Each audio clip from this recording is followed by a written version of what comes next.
In my 5 seasons of covering the Memphis Grizzlies, I've seen Ja Morant, Jaren Jackson Jr. have some slumps. But this slump right now that Ja Morant is in is the most concerned I've ever been while he's been in a slump. We're going to talk about why. We're going to talk about Zach Edey, and we're going to preview the game against the Knicks coming up here on Locked On Grizzlies.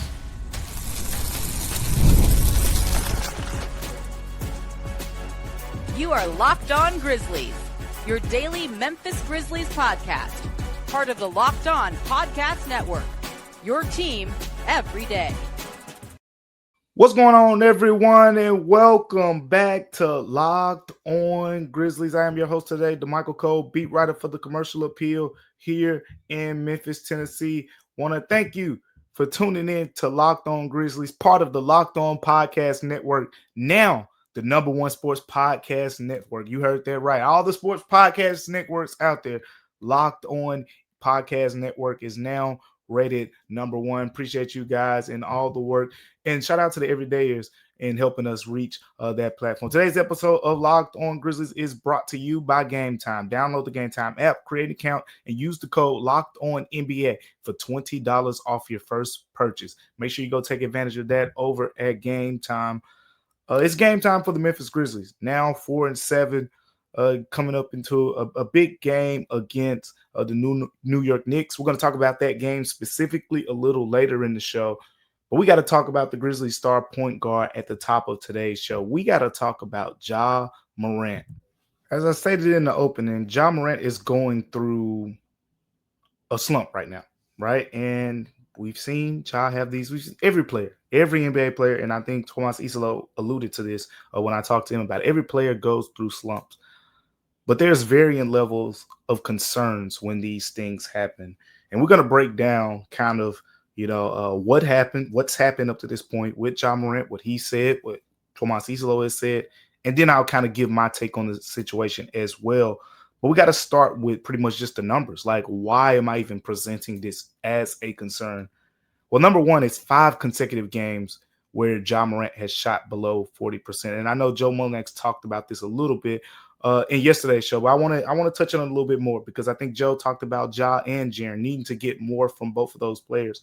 And I certainly agree with that point. But the difference here is with Jaren, his efficiency is pretty good. This is more of the coach and Jaren kind of needing to figure out how to maximize him. With Ja, it just feels a little bit different. But let's get into the numbers real quick. 5 consecutive games below 40% from the field from Ja Morant overall. Not 40% from below 40% from three-point range. Below 40% from the field. If you want to go even beyond that, of the games that Ja's played in this season, again, the Grizzlies are 4-7. Ja has played in 9 of those games. He's only eclipsed 50% shooting twice. He's only eclipsed 40% shooting twice. In those 2 games, he did shoot above 50%. But if you take away those 2 games, 7 games sub 40% shooting from the field. So Ja Morant essentially has more games, way more games, shooting below 40% than he does above 40%. You're talking about a 7-2 split there. Then when you look at the numbers in totality, it gets a little bit, gets worse. This is just not what you usually see when we talk about looking at Ja Morant's numbers. 35.8% shooting from the field right now. From the field, not from three-point range, from the field. 14.8% on three-pointers. And it's not like he's cut the attempts down or anything. He's shooting 14.8% on 5.4 three-point attempts per game. So you're talking about less than 1 made 3 per game while attempting over 5 attempts. And then this is the real concern for me as we talk about the shooting slump. Because shots fall, shots don't fall, happens. But the real part of the slump here is on twos. Ja Morant is shooting 44.8% on 2-point field goals right now. His previous career low is 49.9%. So he's essentially in his entire career been above 50% on 2-point field goals. Right now, 44.8%. Numbers aren't pretty, but let's get into what Ja and Coach said. Let's get into what Ja and Tomas Isolo said. And in short, both said not really concerned. Isolo said it first, basically say he likes the shots that Ja's getting, and he likes to think that, at some point, the law of averages will go in the Grizzlies point guard's favor. The law of averages will eventually, go in Ja Morant's favor. He said he's willing to live, with the fact that Ja's missing those shots because those are shots that the Grizzlies are okay with Ja Morant taking. And then we talked to Ja Morant afterwards. And Ja pretty much said the same thing. Talked about, look, he said, I know the work that I put in the practice gym, in FedEx Forum. And he says, I'm not taking any shots that the defense is forcing me to take. These were his words. He pretty much said that every shot that I'm getting is a shot that I want and a shot that I like. Right now, just not making them. So as ugly as those numbers were that I just described, as bad as it has been, in Ja's mind, make or miss. In the mind of Tomas Isolo, same thing, make or miss. But again, I said I'm concerned more than any stretch before. And going back to the 2-point field goals, this is why. The shooting is what it is. We've seen Ja go on. You go to the last 10 games of last season, Ja Morant was shooting close to 50% from three-point range. But then, you look at the totality of the season, he was what he was. So he's had, those streaks before where he can shoot the ball better. But the 2-point stuff is the most concerning part to me. And I asked him, when we talked about when Josh said, he has to shoot the ball, just going to keep shooting the ball. And, at some point, they're going to fall. And I said, okay, well, the 2-point field goals, right? Your scoring is down at the rim too. And Josh's answer really stood out to me. Here's what he said. I'm getting no foul calls. Y'all had a whole spiel about running in there careless and getting hurt. So what now? That's what y'all want me to go back to doing? Let's end that convo right there. Because I get what he's saying. I had to side because I get what he's saying. But at the same time, that answer does not provide a solution. That's why it's concerning. Because what I got out of what he said, and this is something I think I briefly talked about on the show at the top of the season. We talked about the conversation that I had with Tim Legler. One of the things that Tim Legler talked about, and it made perfect sense to me, and I've been talking about it more since, was the fact that a lot of people have had this idea that, Ja Morant needs to stop going to the rim so carelessly and all these things.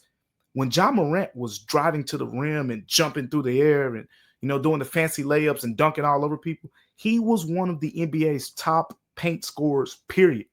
Not just as a guard. He led the NBA in 2022 in paint scoring, over 16 points per game in the paint alone. So when you factor in the fact that this is arguably the biggest strength of his offense, especially his scoring, and you're saying you have to find the balance between not going in there and getting hurt, because we've seen it, on multiple occasions, against Anthony Davis. One time he got knocked out the air. Christian Koloko with the Lakers as well got knocked out the air one time against him, got knocked out the air against Lou Dort. There's been several examples where Ja Morant has went in there, flying through the air, fell down, gotten injured, and that's why those conversations were had. So it's finding that balance between, I have to attack the basket because that's what's made me so good, but it's also saying, look, I got to be available for my team. My team needs me on the floor. He has the goal of being healthy. He's been healthy so far this season. He's missed one game, and that was because of the suspension. Had nothing to do, with his health. So you factor all of that in, and it's like, it's tough. It's tough. The simple solution is Josh has got to shoot the ball better. If you want to just get the simple solution out the way, he's got to shoot the basketball better. We talked about it earlier this year. The mid-range jumper was falling for him. The three-point shot's got to be better. All those things have got to tilt more in a league average, above league average direction. But this scoring around the rim stuff, it's been more floaters. It's been him pulling up for the mid-range jumper more. And that is going to add years onto his career overall. But is it going to add years onto his career as an all-star point guard? Or is it just going to add years onto his career where he could just float in the league for a little bit and, just be a middle-tier point guard, maybe come off the bench or something? That's the question. That's the question. So, how productive can Ja Morant still be in the paint without, quote unquote, recklessly going to the rim, carelessly, excuse me, going to the rim in those situations? It's a tough balance. It's one I think he's still figuring out because we've seen some people allude to the fact that, oh, he's lost some athleticism or something like that. And I really don't think that's the case. I do not think that's the case here. I think it's just Ja is picking and choosing, when he wants to go to the rim in those situations. And it's not a lot of choosing.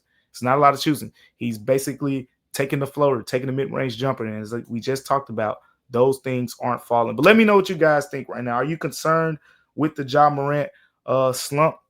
Is this concerning to you? Or you're like, this will blow over? What we talk about all the time, the bigger sample size. The bigger sample size will play itself out with Ja. Let me know what you guys think on that equation. But coming up here next on Locked On Grizzlies, we got to talk about some of the younger Grizzlies players going down and getting some experience in the G-League. Then we'll talk about Zach Edey as well. Make sure you stay tuned for that coming up here on Locked On Grizzlies. But before we get to that, today's episode of Locked On Grizzlies is brought to you by FanDuel. Look, here's the thing about FanDuel. The NBA season is back, and there's no better place to get in on the action than FanDuel, the official sports betting partner of the NBA. Even if you missed the start of a game or you want to ride the hot hand, FanDuel has live bets on everything from who will score next to fourth quarter comebacks. Plus, you can even combine your live bets into a same-game parlay for a shot at a bigger payout. And it keeps getting every game exciting, especially when your team's making that late push. Right now, FanDuel is giving new customers $300 in bonus bets when your first $5 bet wins. Head over to FanDuel.com to sign up and play your game with FanDuel, the official sports betting partner of the NBA. Make sure you go take advantage of that now over at FanDuel. Today's episode of Locked On Grizzlies is also brought to you by our friends over at Mint Mobile. If you're still overpaying for wireless, it's time to say yes to saying no. At Mint Mobile, their favorite word is no. No contracts, no monthly bills, no overages, no hidden fees, no BS. I said yes to making the switch and getting premium wireless for just $15 a month. Mint makes it simple. All plans come with high-speed data and unlimited talk and text delivered on the nation's largest 5G network. You can even bring your own phone and keep your same number and contacts. Look, I love that you're getting the same quality service that you had before, and you're getting it for just a fraction of the price. So you ready to say yes to saying no? Make the switch at mintmobile.com/lockedonnba. That's mintmobile.com/lockedonnba. Upfront payment of $45 required. Limited time new customer offer for the first 3 months only. Speeds may slow above 35 gigabytes on unlimited plan. Taxes and fees extra. See Mint Mobile for the details. Go check that out now over at mintmobile.com. Welcome back to Locked On Grizzlies here, as we got to talk about the younger guys, the young bucks, all the guys that have went down over the last couple days to get some action in the G League. Olivier Maxence Prosper, Javon Small, Jamal Meshack, who we haven't touched on a lot here recently as well, PJ Hall. So pretty much your two-way guys, and GG Jackson and Jamal Meshack. So pretty much 5 guys that Grizzlies fans have heard about a decent amount throughout the course of this season and coming into this season. But I went to the Hustle game over the weekend. I went to see the Memphis Hustle play their season opener. They won, I believe it was 133 to 117 against Mexico City. And pretty much all the players that I just touched on played well. But the first guy I want to talk about is Jamal Meshack. We got to touch on Jamal Meshack a little bit here because we haven't heard much about him. If you want to get the extended version, go check out my story at thecommercialappeal.com, where I talked to Jamal Meshack, some other players, and we kind of just broke down the entirety of his situation. He had a lot of really good things to say about the perspective that he's gained being a draft pick, but still not having a quote-unquote NBA contract just yet. He's playing that G-League money right now. But the guys look good. I don't think of any of the players that I just named, none of them look bad. PJ Hall led the way with 27 points to get 7 boards. Olivier Maxence Prosper had 26 points. He was dominant early. That aggressiveness, that athleticism really stood out against the G League competition. Javon Small had 20 points and 11 assists. I believe it was. And, he's now nursing a toe injury that's going to keep him out in this upcoming game against the Knicks. So now he's missed the last 2 games while dealing, with that toe injury. So Javon Small is out after he played that game. But Jamal Meshack had 8 points in that game, 4 or 5 shooting from the field, 7 assists. We've seen 2 G-League games now from the Memphis Hustle. In both games, Jamal Meshack has played. The other guys didn't play in the second game because the second game was at the same time as the Grizzlies game, so they were up there with the Grizzlies. But Jamal Meshack did. And in the second performance, 7 assists again. That jumps out to me. That jumps out to me because, one, I'm a Tennessee Vol, so I've seen Jamal Meshack extensively. But in general, when you go back to his college career, over 130 appearances in college for Jamal Meshack, his career high in assists was 5.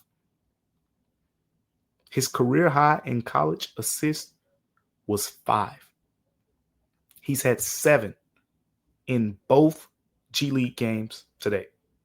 7 in the first game, 7 in the second game. The playmaking aspect is going to make Jamal Meshack more of an offensive threat. That's what he is wanting to be. And that's what he talked about when we had our conversation afterwards. We know he has to shoot the ball better, right? That is kind of the premium where he's going to get on the floor in the NBA. And we saw in in the summer league, he shot above 40%, 41.7% in summer league action on 3-pointers. Now, granted, it was a very small sample size, but in summer league, he knocked down a few and at a decent clip. So if he can continue to shoot the 3-pointer and knock some down, we'll see how that plays out. He's only taken 2 through the 2 Memphis Hustle games and hasn't made either of those. But even beyond that, the playmaking is going to make him much more playable on the offensive end. And I think that's what the Grizzlies want to see from him. He talked about the fact that his aggressiveness and his playmaking both have to improve. We're seeing signs of both of those things. And look, Jamal Meshack is in a difficult situation. At the end of the day, we just said it. The Grizzlies have all 3 two-way slots taken up. You got PJ Hall, you got Omax, you got Javon Small. It's a hard pathway for him to get to the floor right now. But we're going to see how this situation continues to play out because he's going to get a lot of time down there with the Memphis Hustle. He's off to a good start. Just wanted to kind of highlight where he is because we haven't been talking about Jamal Meshack as much as some of the other guys. It also was some valuable reps for the players that we just mentioned. PJ Hall, 27 points. We touched on Omax big night. Javon Small, GG Jackson as well. GG didn't have his greatest performance. I think he was at 15 points, 6 boards in that game. So he kind of blended in more so than stood out. But it was a good chance for him to continue to get those reps. Again, GG Jackson was the one who told the Grizzlies, I want to go down there so I can get, an opportunity to practice a little bit because he isn't getting much time to play in games with the Grizzlies. And they're not practicing a lot right now as they go through this grueling part of the schedule where it's game after game after game. So that's kind of where those guys stand after getting those extended times in the G League. But one guy who didn't play in a G League game, and I actually saw some Grizzlies fans were actually hoping that the big man would get down to South Haven, was Zach Edey. Zach Edey did not play in one of those games, and as I've touched on over the last week, as we've gotten to the point where Zach Edey is beyond the 6-week mark of where the Grizzlies said he will return to action in 6 to 9 weeks. He's officially past 6 weeks. But here's the thing. When I talk to people with the Grizzlies, right now he's in that phase of, I guess you want to call it ramping up, or you could just say simply getting in shape. That's the way that it's been described to me. Zach Edey has to get into shape. And look, he's not walking onto a team that's one of the slowest playing teams in the NBA. No, the Grizzlies are going to immediately throw him in there, and they're not going to slow things down because Zach Edey hasn't played a regular season game to this point. You better get in there, and you better get ready to play for one of the fastest up-tempo teams in the NBA that prioritizes speed. They prioritize intensity. So right now, Zach Edey getting ramped up for that. He is traveling with the team on this road trip. I want to point that out. That does not necessarily mean that he's going to play, but I'll point that out because of the fact that the Grizzlies are going to be on the road for a little bit stretch here. And after the first couple games, after they played, I believe in Cleveland. So they'll play New York, then they'll go to Boston, then they'll play Cleveland. After the game in Cleveland, they will return home before going to San Antonio for that next road game, even though it's a 4 road game slate on the road overall. But Zach Edey is going to be with the team, so they're not going to have a lot of practice time. Again, it's back-to-back. They have a shoot-around ahead of the game against the Knicks. You got a back-to-back. They're not going to practice the day after a back-to-back, and then you got the day after that where potentially they could practice, and we could see, how Zach Edey fares in that element. So I still think we're talking about a little bit of a ways away, but he is with the team. It's not like he was left back here in Memphis. So that is something that I wanted to point out as well. Coming up here next on Locked On Grizzlies, we got a preview. The first game of that 4-game road trip. We got a preview a game against the New York Knicks. Make sure you stay tuned for that. But before we do that, today's episode of Locked On Grizzlies is brought to you by none other than Game Time. Any live event out there, for me, Game Time is the best option to take advantage of going to one of those live events. But if you want to focus on basketball, because basketball season is here right now, nothing beats being in the arena for those opening games. And let's be real, getting tickets can be a total headache. When you're waiting in the queues, you got the surprise fees, the prices that jump right before you check out. You're like, man, it said it was this much. Like, well, how did it get to this? It's easy to get frustrated when all you want to do is just cheer on your team. And that's where Game Time comes in. The app that gives fans advantage. It's your ultimate life hack for scoring amazing NBA tickets. Fast, easy, and stress-free. Their zone deals are a game changer. You pick the section, Game Time picks your seats, and you save big. You can even find NBA tickets for under $25. Take the guesswork out of buying NBA tickets with Game Time. Download the Game Time app, create an account, and use code LOCKEDONNBA for $20 off your first purchase. Terms apply. That's code LOCKEDONNBA for $20 off your first purchase. Swipe, tap, ticket, and go over at Game Time. Make sure you go take advantage of that. This episode of Locked On Grizzlies is also brought to you by Robinhood. Your ambition just met its match with Robinhood. You play for the win, not just on game day, every day. Locking in on every opening, beating your PR, beating it again. Channel that drive into your money. Robinhood puts you in control of your money. Trade stocks and ETFs, options, futures, and crypto all in one platform. You can now build and execute your own trades from a desktop with Robinhood Legends advanced tools. Or take advantage of the new Robinhood strategies with a tailored portfolio managed by a team of experts. You expect more from yourself. Expect more from your money. Get started today at Robinhood.com/yourmoney. Again, that's Robinhood.com/yourmoney. Your money, your move over at Robinhood. The 4-7 Memphis Grizzlies are now traveling to New York to play in the Garden, Madison Square Garden, against the New York Knicks. It's gonna be a tough one. I mean, there's no other way around it. This whole stretch of games right now that the Grizzlies are on, it's just a bunch of tough opponents. You got to start here with the Knicks. The Knicks are 6-3 this season, and all 6 wins have come at home. They're 6-0 at home. They are 0-3 on the road. And not only are they winning at home, they've won 4 consecutive games overall because they're in the midst of, I believe, a 6-game homestand. All 4 of their wins during this current win streak are by double digits. So this is a team that's playing really good basketball right now. They got a really good core. They're getting decent production from the bench. You got Jordan Clarkson over there, Miles McBride really chirping in. Josh Hart is having a somewhat down year from where he's been in recent years. But again, Jalen Brunson, OG Anunoby, Mikal Bridges, Karl Anthony Towns averaging 12.7 rebounds per game right now. Mitchell Robinson, when he's in the lineup, has been really effective. So with Mitchell Robinson, he's the guy. He's a swing player for this team. This is a top rebounding team when he's available, and still a decent one when he's not. But the Knicks are at the top of the food chain when it comes to rebounding when they have Mitchell Robinson and Karl Anthony Towns at the phone.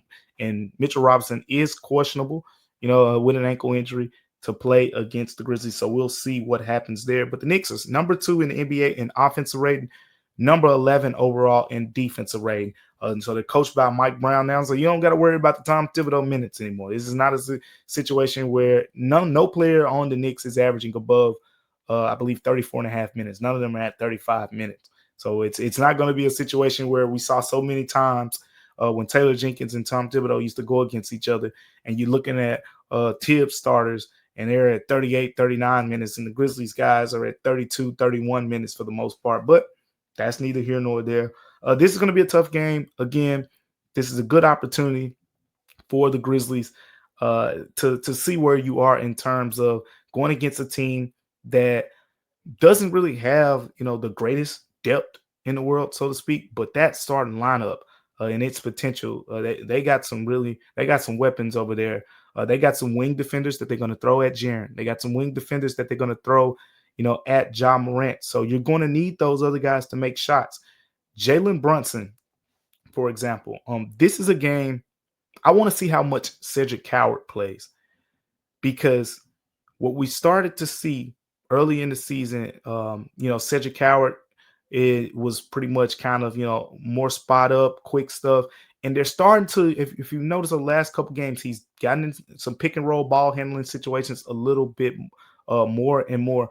But one thing that we've only seen far few in between with Cedric Coward to this point is when teams guard him with those smaller point guards, he'll post them up and put it back to the basket, use his strength, score over them, or just turn around and shoot it over the top of them. This was something the Grizzlies said, when they got him, this could be a swing thing for them. So when you got Ja Morant on the floor, this is the team that comes to mind for me, because when Ja Morant and Cedric Coward on the floor, this is the type of team where, let's say, if Mitchell Robinson is out of the lineup, Karl Anthony Towns is more than likely going to be matched up against Jaren Jackson Jr. And you'll have Mikal Bridges or OG Anunoby probably going against Ja Morant. And maybe the other one, like maybe OG Anunoby is matched up against Jaren Jackson Jr. and Mikal Bridges guards Ja Morant. And in that situation, there is the possibility that you're going to see Cedric Coward being guarded by someone like Miles McBride, being guarded by someone like, these smaller guards that they have. Jalen Brunson, another example. Jordan Clarkson. This is a game where you could put Cedric Coward in the post and say, go feast, young fella. Because that's the strength of his. So you see him, with the mid-range jumpers and things like that. He is very capable. He's very efficient. But look, not saying by any stretch this is going to be an easy game for the Memphis Grizzlies. This is going to be a tough game. This is going to be a game where you have to be the aggressor. You got to come out early. You got to be very aggressive in this game, because this Knicks team is playing really good basketball. I want to see the internal improvement on the Grizzlies as well. Jalen Wells showed signs of breaking out of his shooting slump, recently. So let's see, how that carries over. Kentavious Caldwell-Pope, it's an 11-game sample size now. Need to see him shoot the basketball much better as well. How does Cam Spencer, John Conchar, and those guys fare against that New York Knicks bench? All big questions heading into this game. And then you got to turn around and do it again right after that against the Boston Celtics. So this is a tough stretch for the Grizzlies, but make sure you stay tuned with our coverage over at the Commercial Appeal. I'm not on the trip, but we will have coverage around the clock of everything that's going on with the Memphis Grizzlies on this road trip as they, go the Eastern Conference way. They're going to play the Cavs after they play those two teams. Then they'll get back home for a day, and then they'll go out there and play the San Antonio Spurs. Thank you for making Locked On your first listen every day. For your second listen, go find the Locked On Fantasy Basketball Podcast. Josh Lloyd hosts the #1 fantasy basketball podcast, giving you daily tips and helping you win your league, all while making you a smarter NBA fan. Find Locked On Fantasy Basketball on YouTube, wherever you listen to podcasts. Part of the Locked On Podcast Network, your team every day. I appreciate you guys for tuning in to Locked On Grizzlies with me on today. Make sure you continue to like, rate, review, comment, subscribe. Let us know what's going on with the show. What are you thinking? What do you leave some comments. Let us know, like, where can we improve the show? But also, what do you think about the current state of the Grizzlies? I have my thoughts. I'm going to continue to give them on this show as well. And you will see, where the team goes from here. This is a very crucial stretch where the Grizzlies are 4-7 right now. We've seen the Grizzlies get off to slow starts before. I always allude to the fact that, remember the 56-win season, that team started off 9-10. Now 4-7 is a long way from 9-10. You got to really put some wins together to even get close to that. But we'll see what happens. And that's all it's about at the end of the day. You play the game, you roll the ball out there. And the Grizzlies have a lot of the key players who are underperforming right now. Ja Morant, Jaren Jackson Jr. from a volume standpoint, Jalen Wells, Contavious Caldwell-Pope, all these guys, that's 4 guys that's in the starting lineup that you need more from. So if you start to go in the other direction with those guys, things could really turn for the Grizzlies. But that is a lot to ask. You're asking 4 guys to step it up. In best case scenario, usually you get 2 guys to play better. So we'll see how it all plays out. But thank you guys for tuning in Locked On Grizzlies today. Remember that Locked On Grizzlies is free and available wherever you get your podcast. I'm Damichael Cole, and we'll see you next time on Locked On Grizzlies.